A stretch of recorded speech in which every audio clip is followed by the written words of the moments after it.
mystic, prophet, seer of the future.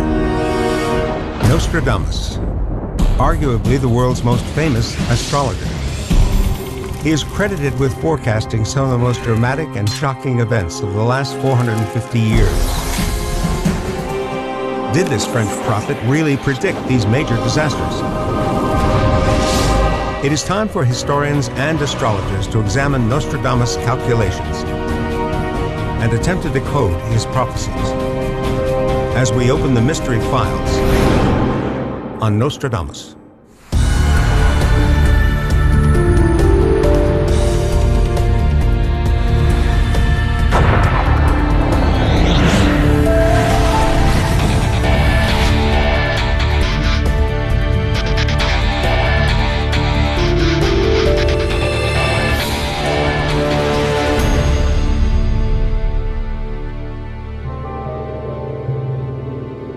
The beginning of a new millennium, and the September 11th catastrophe reputedly predicted over 450 years ago.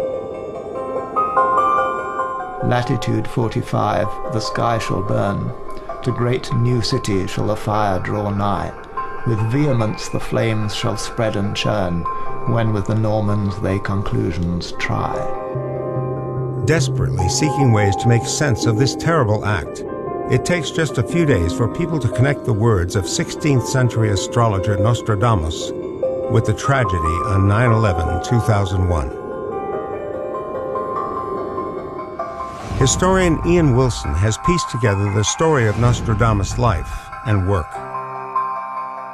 What amazed me was how quick something like England's Daily Mail was in associating Nostradamus with having predicted the event. The Twin Towers attack is a recent example of the writings of Michel Nostradamus being linked to modern events.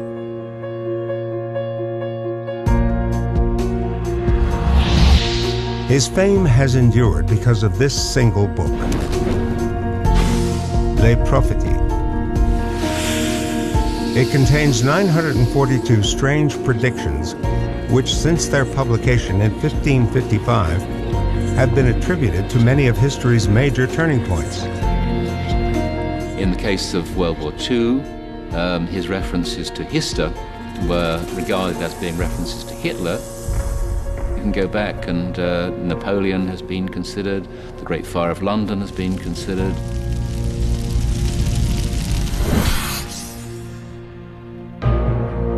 Over the last 4 centuries, many people believe that Nostradamus had foreseen such conflicts as the French Revolution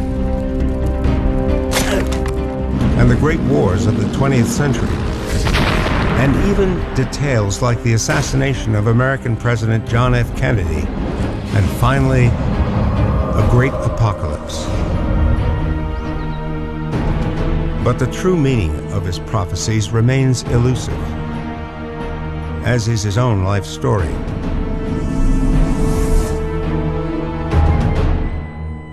He is born in 1503 in this small rural village, Saint-Rémy-de-Provence, in southern France. He begins his working life as an apothecary, traveling the countryside peddling his cures. It is only in his late 40s that he turns to a career in astrology. No one knows exactly why Nostradamus starts foretelling the future, but the skills for this new work would have come from his days as a student. In the 16th century, astrology is considered a precise science, with careful calculations required to reach the correct predictions. Evidence of Nostradamus' training comes from the nearby University of Montpellier. This enrollment document reveals that one Michel de Nostradamus from Rémy signs up as a medical student in 1529. At this time, medicine and astrology are closely linked. Monica Azzolini is an expert in Renaissance science and astrology. Astrology was fundamental for astronomy, but even more so for medicine at the time. All continental universities would have had a professor teaching astrology as part of the medical curriculum. During his studies, 26-year-old Nostradamus would have to learn about anatomical maps called zodiac men and how to compare them with astrological charts in order to calculate his medical treatments. There is the practice of casting a chart at the moment the patient falls sick, and using this chart would help the physician provide a diagnosis and also a prognosis. Then it was believed that the workings of the body were influenced by the positions of the sun, moon, and planets. The moon was thought to affect the flow of blood around the body, like the tides in the oceans. A good physician would never operate on a part of the anatomy over which the moon was aligned. The patient would likely bleed to death. At Montpellier, Nostradamus would have received some of the best astrological training in France. But nearly 2 decades later, now living in Salon de Provence, he appears to be using these skills to foretell the future.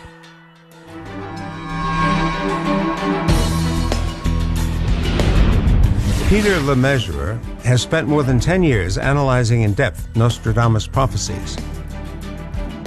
We know he wrote at least 7,280 predictions, and most of those are in his almanacs.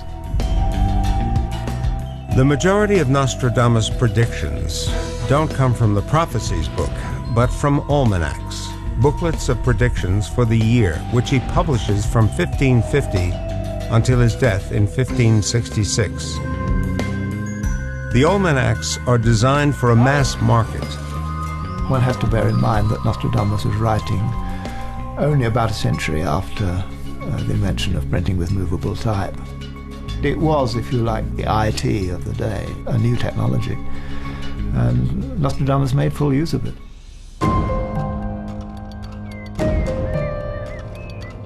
To supplement his income, Nostradamus also draws up horoscopes for private clients, predicting the highs and lows of their personal lives.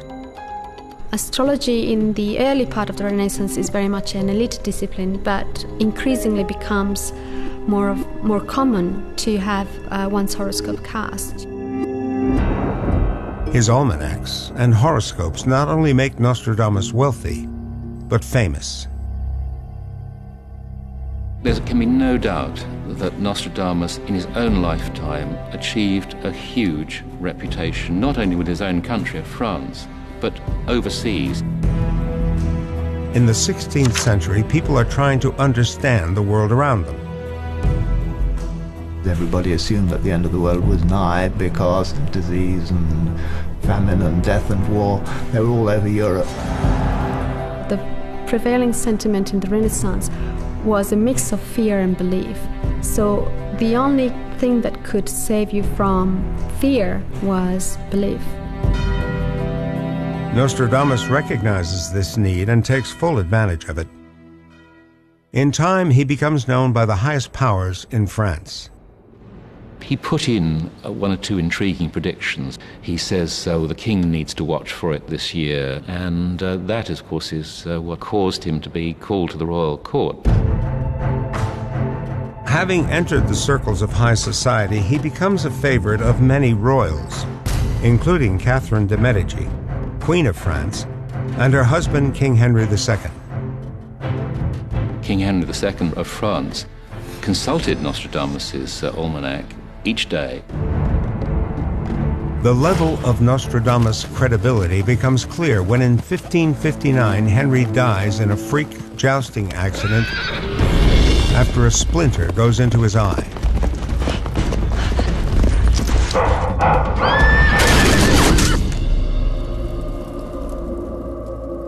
The country disintegrated into chaos. And that is just the kind of meat and drink to people and prophets of doom like Nostradamus. Though Nostradamus didn't predict the details of the king's death, popular belief in his skills is so great that Henry's widow, Catherine de' Medici, turns to him for reassurance of a happier future. And Queen Catherine is not Nostradamus' only royal fan. Crowned heads consulted him because if a prince was born, they wanted to know what future that young prince might have. And then ordinary people consulted him. People wanted to know how long they would live, whether they would inherit a fortune. When Prince Rudolf becomes next in line to rule the vast Holy Roman Empire, which covers most of Central Europe, Nostradamus is called to draw up his horoscope.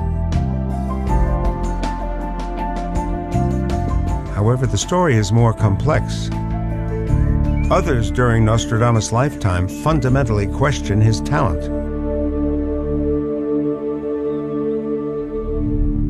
His astrological rivals are far more critical of Nostradamus than his royal patrons, as the archives of the Bibliothèque Nationale in Paris reveal.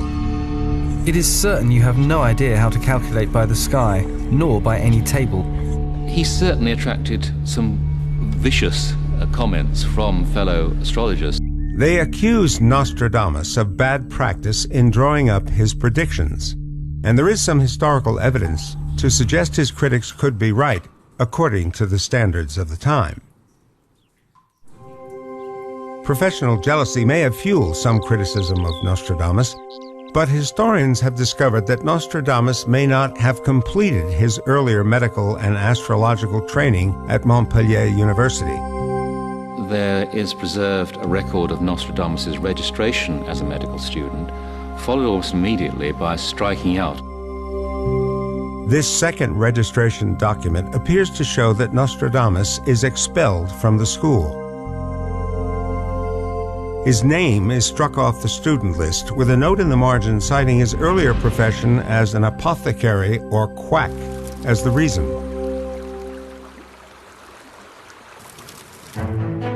There is also further evidence to indicate he leaves his courses early. In 1533, Nostradamus is recorded as a physician in Agen, and that shows he certainly wasn't continuing his work at Montpellier. The medical degree takes 9 years to complete. But Nostradamus is already a practicing physician in Agen, nearly 170 miles to the west, just 4 years after he starts his education.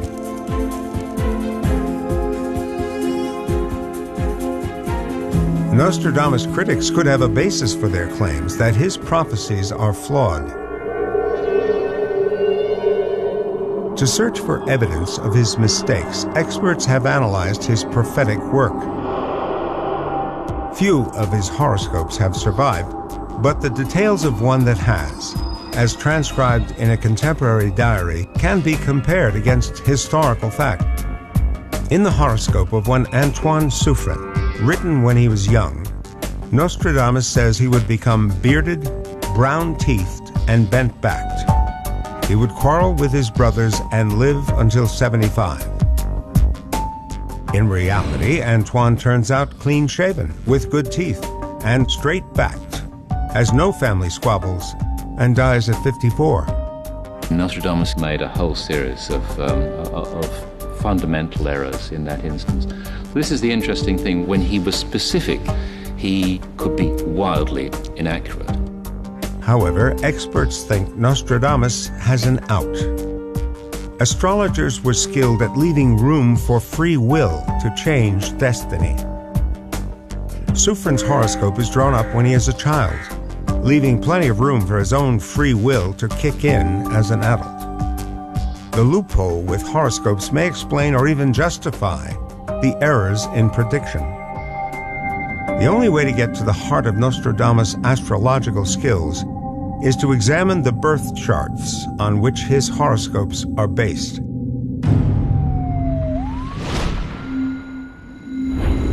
Modern-day astrologer Paul Wade sets out to test Nostradamus' methodology, and he explains this is not an area for debate.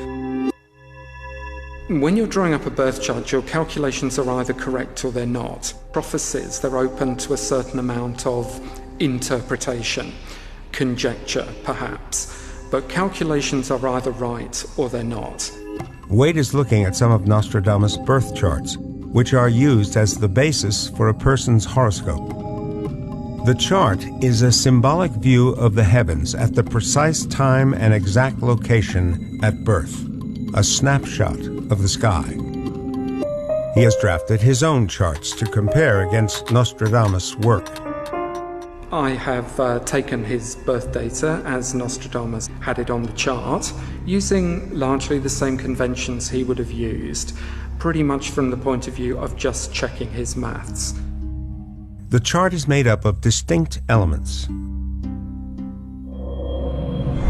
The first are the 12 constellations or signs which sit in a narrow band called the zodiac. Within this, the planets, sun and moon travel, moving in and out of the various signs. Astrologers then subdivide the chart into 12 sections of a person's life, called houses. The chart shows the exact positions of the planets within the signs and houses at the moment of a person's birth. If any were wrong, the resulting horoscope or interpretation would also be incorrect. Wade has examined 2 birth charts, that of Johannes Rosenberger and Prince Rudolf. I didn't agree 100% on any of his calculations, but the majority were within a couple of degrees. Some errors, I think you'd be nitpicking to come down on a guy 500 years ago for that. But there appears to be one mistake in the Rudolf chart which is significant. The moon was actually placed in the wrong sign. Wade has calculated that the moon should have been in the sign of Cancer at the time of Rudolf's birth, whereas Nostradamus had placed it in Gemini. The moon is one of the most important astrological features. Somebody with the moon in Gemini needs to talk, needs a social life. Someone with the moon in Cancer needs a home and family. It's a completely different interpretation. So that was a big error in terms of calculations. Wade has also found some serious mistakes in the layout of the charts. Some of the planets and other astrological features are placed in the wrong houses. It appears that only 2 of them were actually plotted in the correct houses. So that is pretty appalling. If you've got 8 out of the 10 chart features in the wrong house, it throws your astrological technique into serious doubt. These inaccuracies are exactly what enrage Nostradamus' contemporaries. If Nostradamus' astrological skills are unsound, the predictions in his well-known book, Les Prophéties, are therefore also called into question, because he claims in its introduction that these prophecies are drawn up through astrological exegesis, or interpretation. Peter Lemesurier has painstakingly examined each prediction in this book and discovered damning evidence that Nostradamus' forecasts were plagiarized from earlier books. There are 942 predictions in the book. We've traced about 655 of them back to earlier books, and of those 139 are taken from a really important anthology of prophecies from the time called the Mirabilis Liber. The Mirabilis Liber is a collection of prophecies from medieval sources published in 1522, 33 years before Nostradamus' Les Prophéties. And it appears not to be his only source. Nostradamus drew a great deal on the past. Various characters appear in his verses: Hannibal, Nero, Alexander the Great, Julius Caesar, and in his almanacs, incidentally, Pompey, Augustus Caesar, Mark Antony. They're all in there. Lemesurier thinks these classic texts are the basis for most of Nostradamus' predictions. The prophecy connected with 9/11 is a clear example. There were 2 Nostradamus verses that were commonly quoted about the Twin Towers disaster. Perhaps the main one was the 97th verse of Century 6. I have translated it as, "Latitude 45, the sky shall burn. To great new city shall the fire draw nigh. With vehemence the flames shall spread and churn, when with the Normans they conclusions try." Lemesurier has decoded each section of the prophecy. Well, New York City isn't on latitude 45, it's 41 and a bit. It's Naples. Naples is Neapolis in Greek, new city. And the Normans, what on earth the Normans are supposed to have to do with multicultural New York, I'm not too sure. So it's obviously a reference back to an event of 1139, and it refers to the Norman capture of Naples, when Vesuvius, right next to it, remember, the sky shall burn, the great new city shall the fire draw nigh. Vesuvius was in eruption, and at the time, I say, the Normans were attacking the city. His prophecies seem to be a patchwork of ideas copied from old predictions and recycled historical events.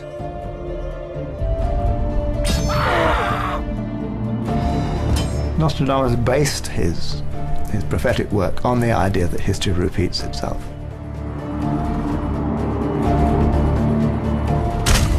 The idea being that history is made by human beings and human beings don't change.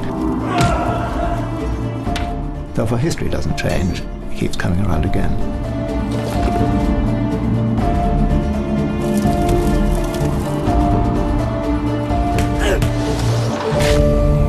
Our experts believe the evidence is clear. I'm quite confident that Nostradamus has no capacity to predict the future.